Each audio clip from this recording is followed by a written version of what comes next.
السلام عليكم ورحمة الله وبركاته. الحمد لله الذي هدانا لهذا وما كنا لنهتدي لولا أن هدانا الله.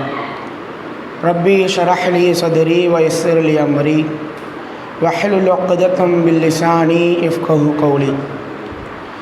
புகழும் புகழ்ச்சியும் அல்லாஹ் ஒருவனுக்கு உரித்தாக்கியவனாக, மேலும் அல்லாஹ் ஜல்ல ஷானு வ தஆலா நம்மை எவ்வாறு இங்கு ஒன்று கூட்டினானோ அதே போன்று நாளை சொர்க்கத்திலே உயர்ந்த சொர்க்கமாக இருக்கக்கூடிய அந்த ஜன்னத்துல் ஃபிர்தௌஸிலே ஒன்று கூட்டுவானாக என்ற ஒரு சிறு பிரார்த்தனையோடு எனது இந்த உரையை ஆரம்பம் செய்கின்றேன். அன்பிமிக்க சகோதர சகோதரிகளே, நோன்பாளிகள் கட்டாயமாக பேண வேண்டிய ஒழுங்குமுறைகள் என்ற அடிப்படையிலே பார்த்து வருகின்றோம். அதன் அடிப்படையிலே இன்றைய தினம் நாம் பார்க்க இருப்பது என்னன்னு சொன்னால், நோன்பாளிகளிடத்தில் இருக்கக்கூடாத ஒரு ஒழுங்குமுறை என்னன்னு சொன்னால், இந்த கோல் மூட்டுவது, அதாவது கோல் சொல்வது பிறரை பற்றி. எப்படி அப்படின்னு சொன்னால், ஒருவர் ஒரு மனிதரை பற்றி ஏதாச்சும் சொல்லுவார், ஒரு மனிதரை பற்றி ஏதாச்சும் சொல்லுவார், அதை நம்ம அப்படியே உள்வாங்கிட்டு அந்த மனிதர்கிட்ட போய் சொல்கிறது, இவன் உன்னைய பற்றி இப்படி சொன்னான், இவன் உன்னைய பற்றி அன்றைக்கி இப்படி சொல்லிட்டு இருந்தான் அப்படின்னு போய் என்ன பண்ணுறது, அந்த மனிதர்கிட்ட போய் என்ன சொல்கிறது, இவங்களுடைய உறவு அந்த இடத்துல என்ன அது பாதிக்கப்படுகிறது, இவங்களுடைய உறவு அந்த இடத்துல போக்கப்பட வேண்டும், இவர்களுடைய உறவு அந்த இடத்துல துண்டிக்கப்பட வேண்டும் என்கின்ற ஒரு நோக்கத்தோடு நம்ம என்ன பண்ணுவோம், போய் அவர்கிட்ட போய் எத்தி வைப்போம், அவர்கிட்ட போய் என்ன பண்ணுவோம், சொல்லுவோம், இவன் பாரு உன்னை அன்றைக்கி இப்படி உன்னைய பற்றி இப்படி சொல்லிட்டு இருந்தான் அப்படிங்கிற மாதிரி என்ன பண்ணுவோம், அவன்கிட்ட சொல்வது தான் கோல் மூட்டுவது என்பதாக என்ன பண்ணுறாங்க, இதற்கு வரைவு இலக்கணம் சொல்கிறார்கள். மேலும் இந்த கோல் மூட்டுவது என்பது, இந்த கோல் சொல்வது என்பது பெரும் பாவங்களிலே ஒரு பாவமாக இருக்கிறது. இதை நோன்பாளி முற்றிலுமாக இதை விட்டு விளங்கியவனாக இருக்க வேண்டும். அல்லாஹ்வினுடைய தூதர் ஸல்லல்லாஹு அலைஹி வஸல்லம் அவர்கள் சொல்லி காட்டினார்கள், லா யதுகுலுல் ஜன்னத நம்மாம், ஒரு பொழுதும் சொர்க்கம் நுழைய மாட்டான். யார் தெரியுமா? நம்மாம். எவன் ஒருவன் கோல் சொல்லிக்கொண்டு எவன் ஒருவன் திரிந்து கொண்டு இருக்கிறானோ, கோல் மூட்டிக்கொண்டு எவன் திரிந்து கொண்டு இருக்கிறானோ அவன் ஒரு பொழுதும் சொர்க்கம் நுழைய மாட்டான் என்பதாக அல்லாஹ்வினுடைய தூதர் ஸல்லல்லாஹு அலைஹி வஸல்லம் அவர்கள் சொல்லி காட்டினார்கள். மேலும் அல்லாஹ்வினுடைய தூதர் ஸல்லல்லாஹு அலைஹி வஸல்லம் அவர்கள் இந்த கோல் மூட்டுவதனுடைய தண்டனை எங்கெல்லாம் வழங்கப்படுகிறது என்பதாக ஒரு ஹதீஸிலே சொல்லி காட்டும் பொழுது சொல்கிறார்கள். இப்னு அப்பாஸ் ரலியல்லாஹு அன்ஹு அவர்கள் அறிவிக்கிறார்கள், அல்லாஹ்வினுடைய தூதர் ஒரு முறை பிரயாணத்திலே சென்று கொண்டிருக்கும் பொழுது 2 கபறுகளை கடந்து செல்கிறார்கள். அந்த 2 கபறுகளை பார்த்தவுடன் அல்லாஹ்வினுடைய தூதர் என்ன பண்ணுறாங்க, அந்த கபறுகள் அடியிலே இறங்கி வந்து, இந்த 2 கபரிலே இருக்கக்கூடியவர்கள் வேதனை செய்யப்பட்டு கொண்டிருக்கிறார்கள், இந்த இரண்டு கபரிலே இருக்கக்கூடியவர்கள் வேதனை செய்யப்பட்டு கொண்டிருக்கிறார்கள். எதற்கு தெரியுமா? இவர்கள் செய்த பெரும் பாவத்திற்கெல்லாம் வேதனை செய்யப்படவில்லை, இந்த கபரிலே இவர்கள் செய்த பெரும் பாவத்திற்கு வேதனை செய்யப்படவில்லை, இவர்கள் செய்த சிறு பாவத்திற்கு இந்த இடத்துல வேதனை செய்யப்படுகிறது. என்ன பாவம் தெரியுமா? ஒருவர் இந்த உலகத்திலே வாழும் பொழுது சிறுநீர் கழித்துவிட்டு சரியான முறையிலே கழுகாதவர், சரியான முறையிலே சுத்தம் செய்யாதவர், மற்றொருவர் இந்த உலகத்திலே வாழும் பொழுது கோல் மூட்டி கொண்டு திரிந்தவர், கோல் சொல்லி கொண்டு திரிந்தவர் என்பதாக அல்லாஹ்வினுடைய தூதர் ஸல்லல்லாஹு அலைஹி வஸல்லம் அவர்கள் சொல்லி காட்டுகிறார்கள். ஆக நாம் கோல் சொன்னோம் என்று சொன்னால், கோல் மூட்டினோம் என்று சொன்னால், அது நாளைக்கு நம்முடைய மண்ணறையிலே வேதனை அளிக்கக்கூடியதாக, நமக்கு வேதனையை பெற்று தரக்கூடியதாக இருக்கிறது. மேலும் அல்லாஹ் தஆலா இந்த கோல் மூட்டக்கூடியவர்களுடைய பண்பை பற்றி சொல்லும் பொழுது அல்லாஹ் தஆலா அவனுடைய அருள்மறையாம் பொதுமறையிலே சொல்லி காட்டுகின்றான், வலா துதி குல்ல ஹல்லாஃபின் மஹீன், நீங்கள் என்ன பண்ணாதீங்க, அதிகம் சத்தியம் செய்து கொண்டு இருக்கிறானே, அதிகம் சத்தியம் செய்யக்கூடியவனாக இருக்கிறானே, அவனிடத்தில் நீங்கள் என்ன பண்ணீங்க, அவன் சொல்கிறது நீங்கள் கேட்காதீர்கள், அவன் சொல்லக்கூடியதற்கு நீங்கள் அடங்காதீர்கள். அதாவது இழிவானவனாக அதிகம் எவன் சத்தியம் செய்து கொண்டு இருக்கிறானோ அவன் சொல்லுவான் ஏதாவது, அதை நீங்கள் கேட்க வேண்டாம், அதற்கு நீங்கள் கட்டுப்பட வேண்டாம்.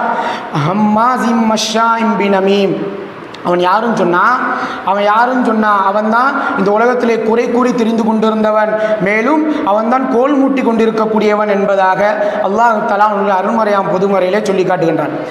ஆக இந்த கோல் முட்டக்கூடியவனுடைய பண்பு என்னது அப்படின்னு சொன்னால், அதிகமாக சத்தியம் செஞ்சுக்கிட்டே இருப்பான், அதிகமாக சத்தியம் செய்யக்கூடியவனாக இருப்பான். மேலும் என்ன பண்ணுவான் அப்படின்னு சொன்னால், எல்லாத்தையும் குறை சொல்லிக்கிட்டே இருக்கிறது தான் அவனுக்கு வேலையே, எல்லாத்தையும் குறை சொல்லிக்கொண்டே திரிவான். அடுத்தவங்கள்ட்ட போய் என்ன பண்ணுவான், நம்மளை பற்றி கோல் சொல்லக்கூடியவனாக இருக்கிறான். மேலும் எவன் ஒருவன் நம்மிடத்தில் வந்து பிறரை பற்றி கோல் சொல்லுகின்றானோ அவனிடத்தில் நம்ம எச்சரிக்கையாக இருக்கணும். அவனிடத்தில் நம்ம எச்சரிக்கையாக இருக்கணும். ஏன் தெரியுமா? அவன் நம்மளை பற்றி வேற யார்ட்டாச்சும் போய் என்ன பண்ணலாம், கோல் சொல்லி கொண்டு இருக்கலாம், கோல் சொல்லக்கூடியவனாக இருக்கலாம். ஆகையா என்ன பண்ணணும், இந்த நம்மள்கிட்ட வந்து எவன் கோல் சொல்கிறானோ அவன்ட்டு நம்ம விலகியே இருக்கணும். அவன்கிட்ட என்ன பண்ணணும், நம்ம எச்சரிக்கையாகவே இருக்க வேண்டும். இது நோன்பாளி கட்டாயமாக கடைபிடிக்க வேண்டிய ஒரு ஒழுங்குமுறையாக இருக்கிறது. அடுத்த ஒழுங்குமுறையாக என்னன்னு சொன்னால், வியாபாரம். நோன்பாளிகள் செய்யக்கூடிய வியாபாரம், கொடுக்கல் வாங்கல், இன்னும் தொழில் எதுவாக இருந்தாலும் சரி, அந்த தொழிலே அவன் மோசடி செய்யாமல் இருக்க வேண்டும். அப்படி வேறு யாராவது என்ன பண்ணுறாங்க, கொடுக்கல் வாங்கல் சம்பந்தமாக, தொழில் சம்பந்தமாக இவனிடத்தில் வந்து ஆலோசனை கேட்டால் அதற்கும் அவன் சரியான ஆலோசனை கூற வேண்டும். இப்படி செஞ்சால் மோசடி செய்யலாம், இப்படி பண்ணால் மோசடி பண்ணலாம் அப்படிங்கிற மாதிரி அவனுக்கு சொல்லி தருவதும் ஒரு மோசடி தான் என்பதாக என்ன பார்க்கிறோம். இதை பற்றி அல்லாஹ்வினுடைய தூதர் ஸல்லல்லாஹு அலைஹி வஸல்லம் அவர்கள் சொல்லி காட்டும் பொழுது இதுவும் பெரும் பாவங்களிலே ஒன்றாக பார்க்கப்படுகிறது. அல்லாஹ்வினுடைய தூதர் ஸல்லல்லாஹு அலைஹி வஸல்லம் அவர்கள் சொல்லி காட்டுகிறார்கள், மன் கஷ்ஷனா ஃபலைஸ மின்னா, எவன் ஒருவன் மோசடி செய்து கொண்டிருக்கிறானோ அவன் எம்மை சார்ந்தவன் அல்ல என்பதாக அல்லாஹ்வினுடைய தூதர் சொன்னார்கள். எம்மை சார்ந்தவன் அல்ல என்பதாக அல்லாஹ்வினுடைய தூதர் டிக்ளேர் பண்ணிட்டாங்க. அவன் என்னது, அப்பனா இந்த இஸ்லாமிய மார்க்கத்தில் இல்லாதவனா மாறிடுவானே. எம்மை சார்ந்தவன் அல்ல என்று சொன்னால் அவன் இந்த இஸ்லாமிய மார்க்கத்தில் இல்லாதவனா மாறிடுவானே. அப்படிங்கிற மாதிரி அல்லாஹ்வினுடைய தூதர் கடுமையாக எச்சரிக்கை செய்திருக்கிறார்கள். இந்த மோசடி செய்யக்கூடியவனை, யார் வியாபாரத்திலே தொழிலே மோசடி செய்யக்கூடியவரே என்னது, கடுமையாக அல்லாஹ்வினுடைய தூதர் எச்சரிக்கை செய்திருக்கிறார்கள். மேலும் இந்த மோசடி செய்வது என்பது நாம் பிறரை ஏமாற்றுவதற்கு ஒரு ஒப்பாக இருக்குது. எப்படி அப்படின்னா, நம்மள்கிட்ட நம்பிக்கையோடு ஒருத்தர் என்ன பண்ணுவார், ஒரு பொருளை கொடுத்துருப்பார். அந்த பொருள் என்ன பண்ணுறது, நம்ம வீணாக்குவது. அந்த பொருளை வீணாக்குவது தான் என்னது, மோசடி என்பதாக சொல்லப்படுகிறது. மேலும் பிறர் நம் மீது வைத்திருக்கக்கூடிய அந்த நம்பிக்கை இல்லாமல் ஆக்குவது, பிறர் நம் மீது வைத்திருக்கக்கூடிய நம்பிக்கையை பாழாக்குவதற்கும் மோசடி என்பதாக என்ன பண்ணுவது சொல்லப்படுகிறது. ஆகையால் நோன்பாளி இதனுடைய விஷயத்திலே வியாபாரமாக இருந்தாலும் சரி, தொழிலாக இருந்தாலும் சரி, அதிலே ஒரு பொழுது மோசடி செய்யக்கூடியவனாக இருக்கக்கூடாது. பிறருக்கும் சொல்லித்தரக்கூடாது, இப்படி மோசடி பண்ணலாம், இப்படி பண்ணலாம் என்ன பண்ணக்கூடாது, பிறருக்கும் சொல்லித்தரக்கூடாது. இது ஒரு நோன்பாளி கடைபிடிக்க வேண்டிய இன்னொரு ஒழுங்குமுறையாக இருக்கிறது. அடுத்து இறுதியான ஒரு ஒழுங்குமுறை, நோன்பாளிகள் கடைபிடிக்க வேண்டிய இறுதியான ஒரு ஒழுங்குமுறை என்னன்னு சொன்னால், இது வந்து நம்ம எல்லார் இடத்திலும் காணப்படுகின்ற ஒன்று. என்னது அப்படின்னு சொன்னால், இசையுடன் கலந்த பாட்டுகளை கேட்பது, மேலும் அதன் கருவிகளை வாங்குறது, அதை போன்ற அந்த இசை கருவிகளை வாங்குவது. எப்படி உதாரணமாக புல்லாங்குழலாக இருக்கலாம், இன்னும் பியானோவாக இருக்கலாம், கடமாக இருக்கலாம், இன்னும் இதே போன்று எதுவானாலும் இருக்கலாம். ஆனால் இந்த விஷயத்திலிருந்து என்னது, நோன்பாளி முற்றிலுமாக தவிர்ந்திருக்க வேண்டும். ஏனென்று சொன்னால், இதை பற்றி அல்லாஹ் தஆலா அவனுடைய அருள்முறையாம் பொதுமுறையில் சொல்லி காட்டுகின்றான். இது எப்படின்னா, நமக்கு பாவத்தையும் தீமையுமே அதிகமாக வணங்கக்கூடியதாக இருக்கிறது. நம்மை தீமையின் பக்கம், பாவத்தின் பக்கமே நம்மை அதிகரித்து அந்த செயலின் பக்கமே தள்ளக்கூடியதாக இருக்கிறது. அல்லாஹ் தஆலா சொல்லி காட்டுகின்றான், வ மினன் நாஸி மை யஷ்தரி லஹுல் ஹதீஸ், மக்களில் சிலர் இருக்கிறார்கள், அவங்க என்னமா பண்ணுறாங்க, மை யஷ்தரி லஹுல் ஹதீஸ், ஒரு சில அவர்களுடைய மனதை பாராமுகமாக்கக்கூடிய ஒரு சில விஷயத்தை அவர்கள் விலை கொடுத்து வாங்குகிறார்கள். லியுதில்ல அன் சபீலில்லாஹி பிகைரி இல்ம். ஆனால் அந்த பொருள் அவங்களுக்கு எப்படி தெரியுமா இருக்குது, அவங்க விலை கொடுத்து வாங்கக்கூடிய அந்த பொருள் அவர்களுக்கு எப்படி தெரியுமா இருக்கிறது, அது அல்லாஹ்வினுடைய பாதை விட்டு அவர்களை வழிபரலர் செய்யக்கூடியதாக, வழிகெடுக்கக்கூடியதாக இருக்கிறது. மேலும் அதிலே அவர்கள் அந்த விஷயத்தில் அவர்களுக்கு எந்த விதமான அறிவும் இல்லாமல் தான் அதை வாங்கக்கூடியவர்களாக இருக்கிறான் என்பதாக அல்லாஹ் தஆலா சொல்லிட்டு மேலும் சொல்லுகின்றான், வயத்தஹிதுஹா உஸ்வா. மேலும் அவங்க என்ன தெரியுமா பண்ணுறாங்க, அதை வாங்கிட்டு அல்லாஹ்வினுடைய பாதையை பரிகாசம் செய்கிறார்கள். அல்லாஹ்வின் பக்கம் செல்லக்கூடிய அந்த பாதையை அவர்கள் பரிகாசம் செய்யக்கூடியவர்களாக, ஏளனமாக பார்க்கக்கூடியவர்களாக இருக்கிறார்கள். உலாயிக லஹும் அதாபும் முஹீன். அவர்களுக்கு நிச்சயமாக நம்மிடத்தில் திரும்பி வந்துடுவாங்களே, அப்போ அவர்களுக்கு துன்புறுத்தும் வேதனை இருக்கிறது, அவர்களை சிரமப்படுத்தும் வேதனை இருக்கிறது என்பதாக அல்லாஹ் தஆலா அவனுடைய அருள்முறையாம் பொதுமுறையை சொல்லி காட்டுகிறான். இந்த வசனத்தை குறித்து இப்னு மஸ்ஊத் ரலியல்லாஹு அன்ஹு அவர்கள் சொல்லும் பொழுது, இப்னு அப்பாஸ் ரலியல்லாஹு அன்ஹு, இப்னு உமர் ரலியல்லாஹு அன்ஹு ஆகிய மூவரும் இந்த வசனத்தை குறித்து சொல்லும் பொழுது சொல்லி காட்டுகிறார்கள், எவன் வணங்குவதற்கு தகுதியானவனாக இருக்கிறானோ அந்த அல்லாஹ்வின் மீது சத்தியமிட்டு நான் சொல்லுகின்றேன். இந்த வசனம் எதற்கு தெரியுமா இறக்கப்பட்டது, இசையுடன் கூடிய பாடலை குறிப்பதற்காகத்தான் இந்த வசனம் இறக்கப்பட்டது என்பதாக இந்த 3 சகாபிகளும் இந்த வசனத்திற்கு விளக்கம் சொல்லக்கூடியவர்களாக இருக்கிறார்கள். மேலும் அல்லாஹ்வினுடைய தூதர் இந்த இசையை குறித்து சொல்லும் பொழுது விபச்சாரத்துடன் ஒப்பிட்டு சொல்லுகிறார்கள், விபச்சாரத்துடன் சேர்த்து சொல்லக்கூடியவர்களாக இருக்கிறார்கள். எப்படி? அல்லாஹ்வினுடைய தூதர் ஸல்லல்லாஹு அலைஹி வஸல்லம் அவர்கள் சொல்லி காட்டுகிறார்கள், லியகூனன்ன மின் உம்மத்தி அக்வாமுன், என் சமுதாயத்திலே சில கூட்டத்தார்கள் தோன்றுவார்கள், சில கூட்டத்தார்கள் வருவார்கள். யஸ்தஹில்லூனல் ஹிர வல் ஹரீர வல் ஹம்ர வல் மஆசிர வல் மஆசிஃபா, அவங்க என்ன பண்ணுவாங்கன்னு சொன்னா, அவர்கள் விபச்சாரத்தையும் பட்டாடைகளையும் மதுபானத்தையும் இசை கருவிகளையும் ஹலாலாக்கப்பட்டதாக ஆகுமாக்கப்பட்டதாக அவர்களே ஆக்கிக் கொள்வார்கள் என்பதாக அல்லாஹ்வினுடைய தூதர் ஸல்லல்லாஹு அலைஹி வஸல்லம் அவர்கள் சொல்லி காட்டுகிறார்கள். ஆக இந்த இசை கருவிகள் என்பது அல்லாஹ்வினுடைய தூதர் எதோடு ஒப்பிட்டு சொல்கிறார்கள், எதோடு சேர்த்து சொல்கிறார்கள்? விபச்சாரத்தோடு இணைத்து சொல்லக்கூடியவர்களாக இருக்கிறார்கள், விபச்சாரத்தோடு சேர்த்து சொல்கிறார்கள். இன்றைக்கு நம்முடைய சமுதாயத்திலே பார்க்கிறோம், முஸ்லீம்கள் மக்களிடத்திலே பார்க்கிறோம், ஒரு பயானுக்கு வாங்கப்பா, ஒருத்தர் குரான் சொன்ன அடிப்படையில் பயான் பேச போகிறார், வாங்கப்பா அப்படின்னு அழைத்தால் வருவது கிடையாது.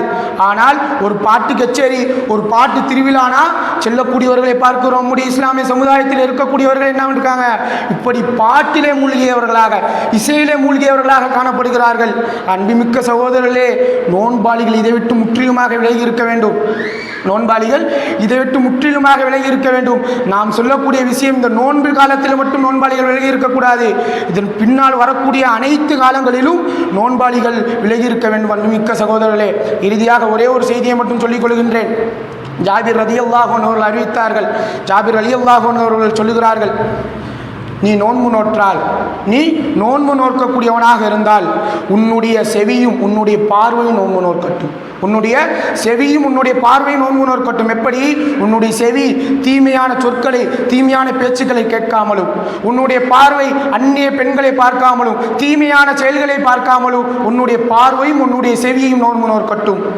மேலும் உனது நாவு பொய் உரைப்பதிலிருந்து, உன்னுடைய நாவு பொய் உரைப்பதிலிருந்து, பொய்யான பேச்சுக்களை பேசுவதிலிருந்து விலகி இருக்கட்டும். உன்னுடைய நாவு பொய்யான பேச்சுக்களை பேசுவதிலிருந்தும், புறம் பேசுவதிலிருந்தும், கோல் மூட்டுவதிலிருந்தும் உன்னுடைய நாவு விலகி இருக்கட்டும். மேலும் தொடர்ச்சியாக சொன்னார்கள், நீ நோன்பு இருக்கக்கூடியவனாக இருந்தால் நீ பிறருக்கு தரக்கூடிய துன்பத்தை கைவிட்டு விடு, பிறருக்கு தரக்கூடிய துன்பத்தை கைவிட்டு விடு, அண்டை வீட்டாருக்கு தரக்கூடிய துன்பத்தை கைவிட்டு விடு என்பதாக குறிப்பிட்டு சொல்லுகிறார்கள். அண்டை வீட்டாருக்கு தரக்கூடிய அந்த துன்பத்தை நீ கைவிட்டு விடு. அடுத்ததாக, நீ நோன்பு வைத்த காலத்திலே அமைதியாக பொறுமையாக இரு. நீ நோன்பு வைத்த காலத்திலே அமைதியாக பொறுமையாக இரு. மேலும் நீ நோன்பு நோக்கினாலும் நீ நோன்பு நோக்காத நாளும் ஒருபொழுதும் சமமாகிட வேண்டாம் என்பதாக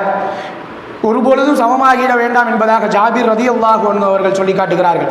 ஆக நாம் நோன்பு நோக்கக்கூடியவர்களாக இருந்தோம் என்று சொன்னால் நம்முடைய செவி புலன்களும், நம்முடைய பார்வையும், நம்முடைய நாவும், நம்முடைய உடல் முழுக்க நோன்பு நோக்கக்கூடியதாக இருக்க வேண்டும். நம்முடைய வயிற்றில் மட்டும் நோன்பு நோக்கக்கூடியவர்களாக இருக்கக்கூடாது, உண்ணாமல் மட்டும் நோன்பு நோக்கக்கூடியவர்களாக இருக்கக்கூடாது, இது அனைத்திலும் நோன்பு நோக்கக்கூடியவர்களாக இருக்க வேண்டும். எல்லா பாவமான விஷயங்களை விட்டு விலகியவர்களாக நோன்பு நோக்க வேண்டும்.